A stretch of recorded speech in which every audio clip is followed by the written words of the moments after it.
بسم الله الرحمن الرحيم. السلام عليكم ورحمة الله وبركاته.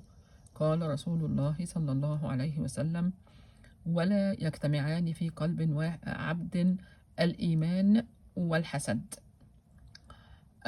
ودوت في صحيح الجامع. طبعا يعني ده بيؤكد للناس اللي هي دايما بتسأل ودايما بتشك في نفسها، يعني هو أنا يعني إنسان كويس ولا لأ.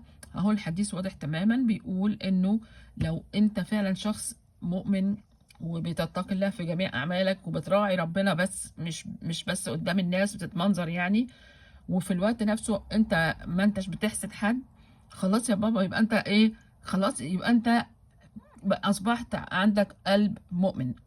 خلاص ابعد عن الحسد، ويعني ما تحاولش اصلا تفكر فيه، لان طبعا علشان تحسد فانت مش مؤمن بان ده رزق من عند ربنا، والموضوع ده كبير. ولكن سهلها على نفسك وبسطها، و...